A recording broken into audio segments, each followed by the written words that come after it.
반갑습니다. 오늘은 양자수에 대한 강의를 하려고 합니다. 지난번 강의에서는 화학원에서 다뤄진 오비탈 두 종류, 즉 S오비탈과 P오비탈의 모양, 그리고 특징 정도만 확인했었죠. 오늘은 이런 오비탈을 나타내기 위해서 사용하는 양자수를 배워볼 겁니다. 원자 내에서 전자가 떠돌아다니는 공간이라 할 수 있는 오비탈을 나타내고자 할 때 고려해야 할 것이 오비탈의 크기, 모양, 그리고 방향입니다. 크기와 모양, 그리고 방향 이 세 가지를 표현하기 위해서 양자수가 세 개가 필요한 겁니다. 양자수라는 명칭 자체가 어렵고 어색하겠지만 각 양자수가 나타내는 의미만 제대로 파악하고 있으면 문제 푸는데 전혀 지장은 없을 거예요. 알겠죠? 자, 그럼 첫 번째 양자수 바로 주양자수입니다. 이름에서 느껴지듯이 어찌 보면 가장 중요한 것 같죠? 주양자수니까요. 주양자수를 나타내는 기호는 소문자 n입니다. 어디서 봤을까요? 기억이 나야 됩니다. 바로 보호의 원자 모형에서 껍질마다 번호를 매길 때 썼던 그 기호랑 같습니다. 물론 보호는 그 당시 양자수라는 개념으로 붙인 것은 아니었지만 현재는 껍질 번호와 같이 사용하고 있는 양자수예요. 되겠죠. 그리고 그 주양자수는 1 이상의 정수만 가능합니다. 즉 1, 2, 3, 4 이렇게 정수가 돼요. 주양자수는 오비탈의 크기와 에너지를 나타냅니다. 쉽게 얘기하면 주양자수가 클수록 오비탈의 크기가 크고 에너지도 커요. 여기서 하나만 더 추가하겠습니다. 주양자수는 오비탈 종류의 수도 나타낸다. 다시 오비탈 종류의 수도 나타낸다 라고 기억합시다. 자, 이게 무슨 말이냐면 주양자수가 1이다 라는 것은 K 껍질이겠죠. 그 K 껍질에는 오비탈의 종류가 한 종류만 있는 겁니다. 사실 그게 누구냐면 S오비탈이에요. 자, 넘어가서 그럼 주양자수가 2인 L 껍질, 두 번째 껍질에는 오비탈이 몇 종류가 있느냐? 네, 두 종류가 있는 겁니다. 그 두 종류가 바로 S오비탈과 P오비탈이에요. 한 번만 더 해볼게요. 그럼 주양자수가 3인 M 껍질에는 오비탈이 몇 종류가 있느냐? 당연히 세 종류가 있을 겁니다. 그런데 우리는 사실 두 종류밖에 배우지 않았잖아요. S오비탈과 P오비탈. 그래서 세 번째 오비탈이 누구냐면 바로 D오비탈입니다. D오비탈은 이름만 기억하고 있으면 돼요. D오비탈에 대한 모양이나 특징에 대한 관한 문제는 절대로 나오지 않을 겁니다. 그래서 이름만 기억하고 갈게요. S오비탈, P오비탈, D오비탈. 그런데 만약에 주양자수가 4라면 한 종류가 더 필요한 거죠. 자, 그때는 알파벳 순서입니다. 즉 D 다음이 F니까 F 오비탈이 올 거예요. 다시 한번 이야기하지만 D 오비탈부터는 화학원에서 다루지 않습니다. 알겠죠? 중심인 S 오비탈과 P 오비탈 이 두 가지만 기억하면 됩니다. 그렇죠? 자, 그럼 첫 번째 껍질에 있는 즉 주양자 수가 1일 때 S오비탈과 주양자 수가 2일 때 S오비탈이 같은 오비탈이냐? 모양은 구형으로 같지만 사실 다른 오비탈입니다. 그래서 주양자 수가 1일 때, 즉 K 껍질의 S오비탈을 1S 오비탈, 주양자 수가 2일 때 L 껍질의 S오비탈을 2S 오비탈이라고 불러요. 그럼 질문하겠습니다. 1S랑 2S 오비탈 중에 누가 더 클까요? 네, 당연히 2S 오비탈이 더 큽니다. 그럼 에너지가 누가 더 크죠? 맞습니다. 2S 오비탈이 더 커요. 왜냐면 주양자 수가 클수록 오비탈의 크기가 크고 에너지가 크다라고 했기 때문입니다. 되겠죠? 자, 그럼 넘어가서 이제 두 번째 양자수입니다. 바로 부양자수예요. 주양자수를 보조한다는 느낌이 살짝 들죠? 부니까요. 그쵸? 부양자수를 나타내는 기호는 소문자 L입니다. 가질 수 있는 숫자는 0부터 n-1까지예요. 자, 주양자수를 사용해야 됩니다. 부양자수를 나타내는데 주양자수가 필요하다는 뜻이에요. n-1까지라고 했으니까요. 무슨 말이냐? 주양자수가 1입니다.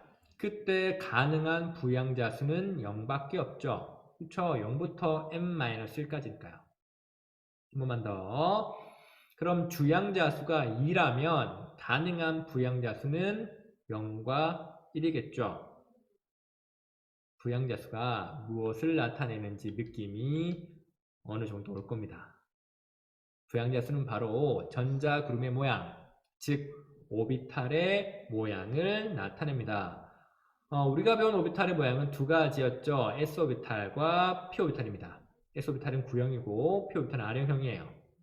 S오비탈과 P오비탈은 모양이 다르니까 양자수로 이 다른 모양을 나타내고 싶었던 거겠죠. 구형인 S오비탈은 부양자수로 0입니다. 그리고 R형인 P오비탈은 부양자수로 1입니다. 즉 부양자수가 0이라면 무조건 S오비탈이고요. 부양자수가 1이다 하면 무조건 P오비탈이라는 거죠. 자, 그럼 복습 겸 주양자수랑 부양자수랑 같이 한번 써볼게요. 자, 주양자수가 1인 K 껍질에는 한 종류의 오비탈밖에 없습니다. 그 오비탈이 가질 수 있는 부양자수는 0부터 n-1까지라 했으니까 당연히 0밖에 못 가지고요. 부양자수가 0이라면 S오비탈이라 했으니까 K 껍질에 존재할 수 있는 오비탈은 1S 오비탈 밖에 없겠죠. 되겠죠? K 껍질에는 오비탈이 1S 오비탈 밖에 없는 겁니다. 한 번 더. 주양자수가 2인 L 껍질에는 두 종류의 오비탈이 있을 겁니다. 그 오비탈이 가질 수 있는 부양자수는 0과 1이죠. 즉 주양자수가 2일 때 부양자수가 0인 오비탈은 2s 오비탈이고 부양자수가 1인 오비탈은 2p 오비탈인 거예요.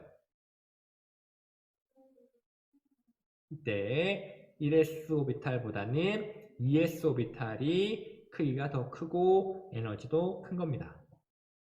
되겠죠? 생각보다 간단해요. 그쵸?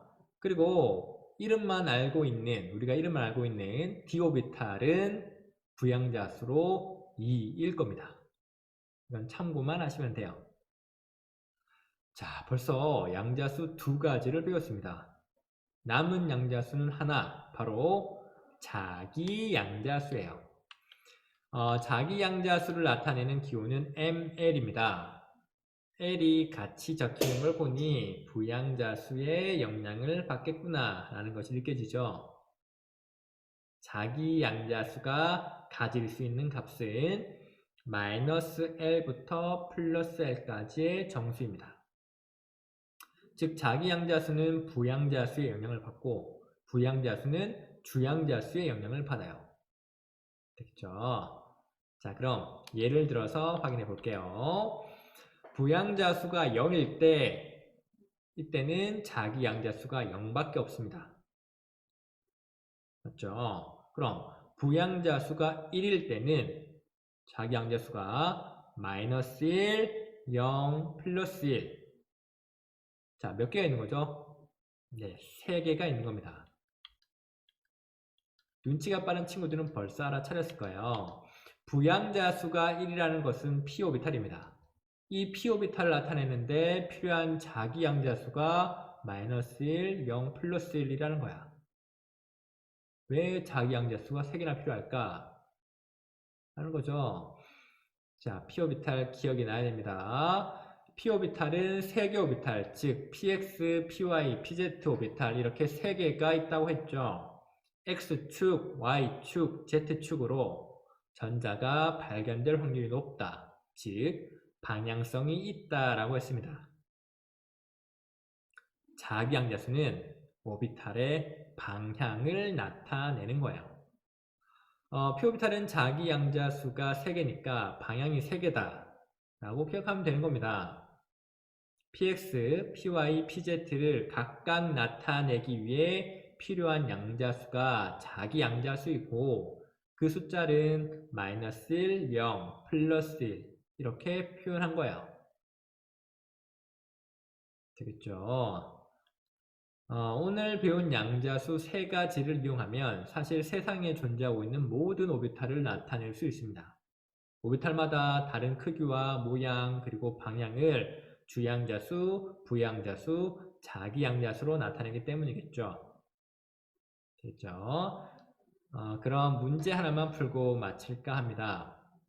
자, 문제입니다. 주양자수가 3이고요.